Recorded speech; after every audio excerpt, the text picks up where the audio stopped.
Alright guys, welcome back to my weekly manga review video.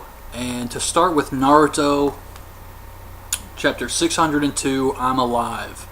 Now this chapter was pretty much all just the flashback of Obito and Madara meeting each other. So Obito wakes up and he sees this old man who has a Sharingan in his eye, and he asks if he's a Grim Reaper to take him to heaven or hell. And Madara, who is the old man, actually has a sickle with him. Now I have no idea what reason he would possibly have this other than for comedy, that he is the Grim Reaper. So that was kind of a joke.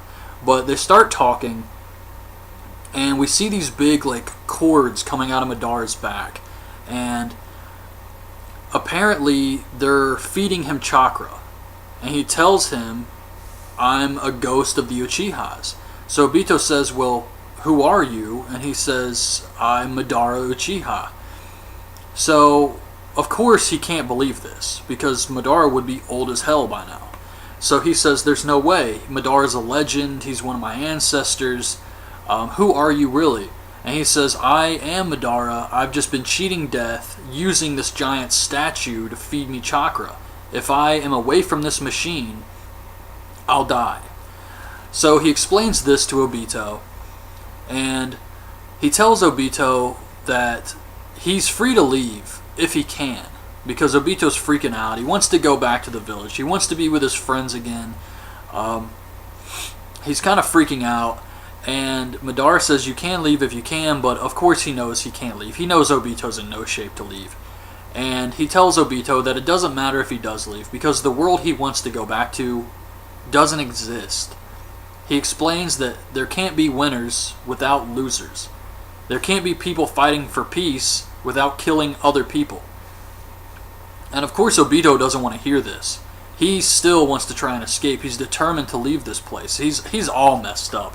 He's missing an arm, his eyes messed up of course. Madara healed him with Hashirama's cells, and Madara wants to use Obito to work off the debt and do things for him, because Madara wants to create a world where it's only peace. And Obito refuses to accept this, and Madara says, "I could just take your eye." And he says, "Why do you want my eye? You already have a Sharingan." And he says, "Well, actually these are spares. My real eyes I gave to someone else."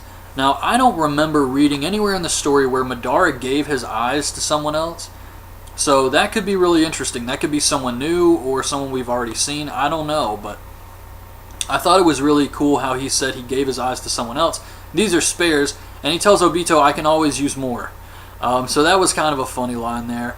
And Obito realizes that this guy's serious, and he's got to think of something. And Madara says, "If I have two eyes, because he's missing one, then I can unleash my true power." And after hearing this, Obito thinks, with two eyes, I could finally be as strong as Kakashi, and we could both protect Ren. So even at the end of this chapter, Obito is still a good guy. He's still thinking about a way to get back to the village and protect Ren, and still become a ninja for the village. So that was it. That was the whole chapter. And at first I was kind of skeptical about this when I was thinking, okay, it's going to be a flashback. It's going to feel like Kishimoto just pulled it out of his ass. But no, this felt like it's been planned. It didn't feel like an ass pull. It felt like this had been planned out for a while, and that he has somewhere he's going with this. And I personally really enjoyed reading this flashback. I liked the atmosphere of it all. It was just a really good chapter, and I'm looking forward to this next week, because you know they're going to continue this for a while, and I'm just really curious to see what Madara told Obito to get him into that Toby character. Because right now you cannot just envision Obito acting like that, doing the things he's done. It's just really hard to picture. So I am curious about that. So on to Bleach chapter 508, Like a Raging Fire. Yamamoto is extremely powerful. He's got his Ryetsu coming off of his body. It looks like flames. He's just incredibly strong. So much so, the Juha box says that if, even from this distance, if it wasn't for the Blute, I believe he said, I would be turned to ash. And Yamamoto says that we're going to end this quickly, or myself, you, and all of Soul Society is going to be burned to ash. So he cannot stay in this form very long without killing Juha-Bach off. He's got to end this battle. So he goes to attack him. Juha-Bach is shooting arrows. Of course, that's all he's got left since his sword is broken, and they do nothing. They have no effect. And he's got one more thing he can do. And he pulls out this Quincy, I think he said it was the strongest defense a Quincy has. And it's like this circle thing of crosses. And he tells Yamamoto that if he steps in here, he'll be torn apart by God's thunder. So, of course, I wanted to see this happen. And Yamamoto says, you still don't get it. You can't hurt me. And he slams his sword into the ground. And he does some type of summon of these 10 trillion, I believe, skeletons that just come out of the ground. Now, 10 trillion is a big number. And he said something when he was doing this, like, all of those who have been killed by my flames, I'm giving you one more chance at battle. Now, I know Yamamoto's old.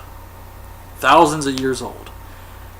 But that is still really hard to believe if we're supposed to, and I don't know, maybe it just means like that's the name of the spell or whatever. But if Kubo wants us to believe that Yamamoto's killed 10 trillion people with his flames, that's asking a lot. It reminds me of Conan in Naruto with those 100 billion exploding tags or something like that. It's just a really over-the-top number. So I'm not really sure what's going to happen with this, but we did see a bunch of skeletons come out of the ground and start to go after Juha-Bach, so it was interesting. And that was the end of this chapter for Bleach, and I thought it was good. There wasn't a lot of fighting, but what they had was really cool, and Juha-Bach right now is just looking like it's not good. It does look like Yamamoto's going to kill him. However, of course, I still believe Juha-Bach's got some type of trump card. He's going to kill Yamamoto, or at least severely injure him. He is the leader, and somehow in all of this, Aizen has to be freed. Because I just do not see Juha-Bach right now as the final villain in this series. I think it started with Aizen, and the fact that Aizen had followed Ichigo all these years of his life, he spied on him, all of this, it really has to be Aizen in the series. Or something, he's going to have to come up with something really cool if he's not going to bring Aizen back, but I feel like the only reason Aizen is alive is so he can come back. But anyways, it was a good chapter this week. So on to One Piece, 682. The cover story is Karabo has been captured by the G5, and Urasugi, I believe his name is, the guy with the metal legs. He's the commander for the G5, and he's captured Karabo, and he's thinking of all these ways he can torture him, burning him, stabbing him, hanging him, and that I'm pretty sure that what's going to happen in this cover story is Jinbe is going to save Karabo. But yeah, it was pretty cool, and also One Piece is on break next week, so there will be no One Piece chapter. But onto the chapter itself, we see the rest of the Straw Hats. They're riding Brownbeard still, and we have Zoro, Kinemon, Brook, Nami, Usopp, and they fight the dragon. Dragon's breathing fire all over the place, and Brook is pissed off at the dragon because the dragon wouldn't eat him because he's all bones. And he's saying stuff like, you think bones don't have nutritional value? And he's getting really angry at the dragon over that. And I thought it was pretty funny. Some good comedy in this chapter. So Brook and Kinemon go to fight the dragon. Kinemon cuts through its flames, which again impresses Zoro. And him and Brook deliver the final blow, knock the dragon out. Nami and Usopp actually get some attacks in here too. And afterwards, Kinemon is beating the dragon. And Brook says, why are you so mad? Is this about revenge? And Kinemon says something like, he says it's something like that. You could say that. So we don't really know what that means until the end of the chapter. Meanwhile, Sanji escapes from the passageway where it's filling up with poison gas. And his leg is injured from the fight with Virgo. Now, that shows you just how strong Virgo is. Because Sanji, I don't think, felt pain kicking Blunio from CP9. And he was a pretty strong guy. He had the strongest Takai of all the CP9 members. So for Sanji to feel pain kicking Virgo, that says a lot about his power. But he escapes the poison gas.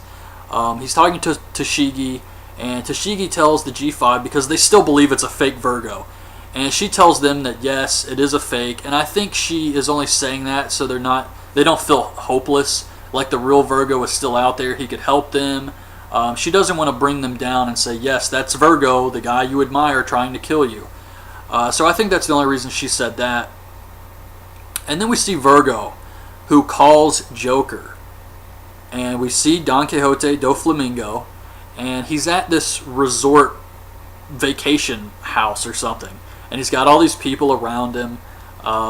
This little girl eating grapes, this really big guy, and Baby 5, who is trying to kill Don Quixote.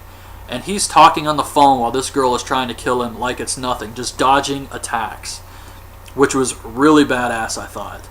And he's talking to Virgo, and Virgo says that Law has gone to the SAD room, and Don Quixote says, well, that means he's definitely betrayed us, so kill Law, and because of the SAD and Caesar being the only one who can make it, go ahead and kill Caesar too. And he tells Virgo, of course, don't take Law for granted, he's very strong, and also be careful of Straw Hat Luffy, because he's probably stronger than Law now since he's mastered the Emperor's Haki. So that was pretty cool to me, because it shows that Luffy has gotten so strong after this time skip that even Don Quixote is acknowledging his power. And being stronger than Law is pretty damn strong. So I thought that was pretty impressive here. But he tells Virgo that he's going to send Baby 5 and Buffalo over to Punk Hazard to help out just in case. These guys are going to be strong. They're with Don Quixote. So when One Piece comes back from break, it's going to be full of action, I think, because this was a good setup here, and these guys, they've got to be powerful. So anyways, the last thing we see is those kids fighting Chopper, who's in monster form, fighting off those kids who are addicted to the candy. And what happens here? One of the kids is talking to those guys who wear the weird suits, and she says, where did that kid go? And one of the guys in the suit says, what kid? And she says, Momonosuke, who is Kinemon's son, just went into the secret room and turned into a small dragon. That's how it ended. Now, just what I'm taking from this is possibly Momonosuke has a devil fruit, the dragon devil fruit, and maybe that's why Kinemon hates dragons? I don't really know. I'm not really sure what to get from this. Obviously, we need more information. But just from hearing that, I'm thinking dragon devil fruit. But if Momonosuke is just a kid, that's kind of disappointing to me, because I wanted to see a character who is really badass have a devil fruit like that. Like maybe one of Big Mom's crew members or something. So yeah, that was a strange way to end the chapter, but it was a good chapter this week. With Don Quixote, the fight with the dragon, that was cool. So some big stuff went down in this chapter. But yeah, that was it. That was all 3 mangas this week. Some good stuff. Looking forward to next week. Sadly, no One Piece, but Naruto and Bleach should still be awesome with the flashback and the fight continuing with Yamamoto and Juha Bach. So anyways, I hope you guys liked this video. Leave your thoughts on this week's chapters in the comments below, and thanks for watching. Bye. So, of course he can't believe this, because Madara would be old as hell by now. So he says, there's no way. Madara's a legend. He's one of my ancestors. Who are you really? And he says, I am Madara. I've just been cheating death, using this giant statue to feed me chakra. If I am away from this machine, I'll die.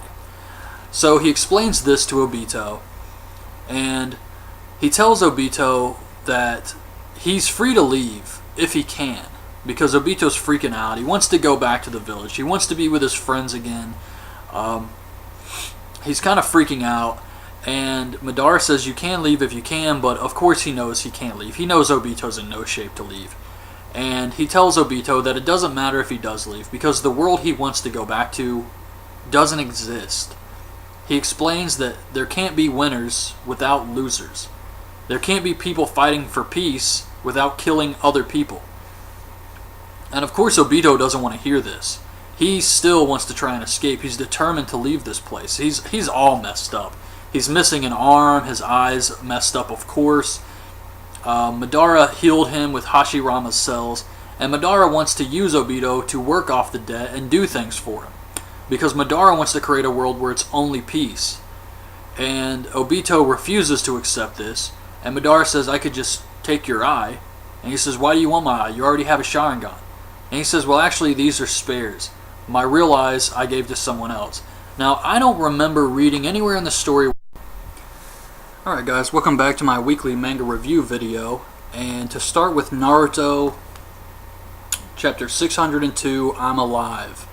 Now this chapter was pretty much all just the flashback of Obito and Madara meeting each other. So, Obito wakes up, and he sees this old man who has a Sharingan in his eye, and he asks if he's a Grim Reaper to take him to heaven or hell. And Madara, who is the old man, actually has a sickle with him. Now I have no idea what reason he would possibly have this other than for comedy, that he is the Grim Reaper. So that was kind of a joke. But they start talking, and we see these big cords coming out of Madara's back, and apparently they're feeding him chakra, and he tells him, I'm a ghost of the Uchihas. So Obito says, well, who are you? And he says, I'm Madara Uchiha.